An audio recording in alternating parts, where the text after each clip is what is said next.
Sinagot ni Senador Amy Marcos ang mga tirada sa kanya ng tagapagsalita ng Kamara na si Attorney Princess Abante. Ito ay matapos magbigay ng komentaryo ang senadora sa San Juanico Bridge sa press briefing nito sa Senado noong June 5. Tinitingnan ko from 2018 to 2025, ang liit-liit lang na binibigay, halos pintura lang yata at konting rehab, 451 million lang ang linalagay dun sa tulay mismo. At yung inaakala namin pang repair ng ating tulay, 4.7 billion. Mga kalsada lang pala yun. Talaga naman na-neglect ng todo-todo ng bonggang-bongga yung tulay.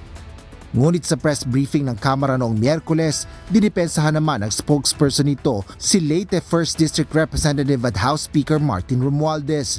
Ani Abante, may mga budget naman na inilaan para sa San Juanico Bridge simula pa noong 2018 bago pa maitalaga na House Speaker si Romualdez. Siguro si Senator Amy, since she is very much concerned, talangan din natin tanongin ano naging ambag niya bilang senador na kasama naman sa tungkulin niya ang pag-ayos ng budget ng bansa dun sa pangangalaga ng San Juanico Bridge.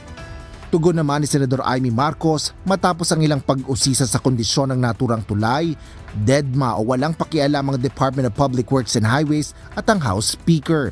Sinabi pa ng senadora na siya pa mismo ang nagtanong kung saan nilaan ang 4.7 billion pesos na pondo mula sa General Appropriations Act para sa iba't ibang proyekto sa Maharlika Highway.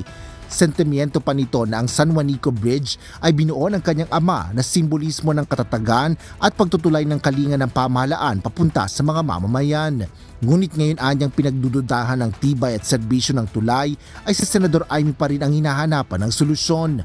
Buwelta pa ng mambabata sa House spokesperson bakit siya bilang senador ang hinahanapan ng aksyon at hindi tanungin ng amo nito na doon nakatira na tumutukoy kay Romualdez. Dagdag pa ng presidential sister, sana siya na lang ang nagpresidente kung lahat sila ay sa senadora nakatingin. Wala pang tugon ang panig ng DPWH at House Speaker kaugnay nito.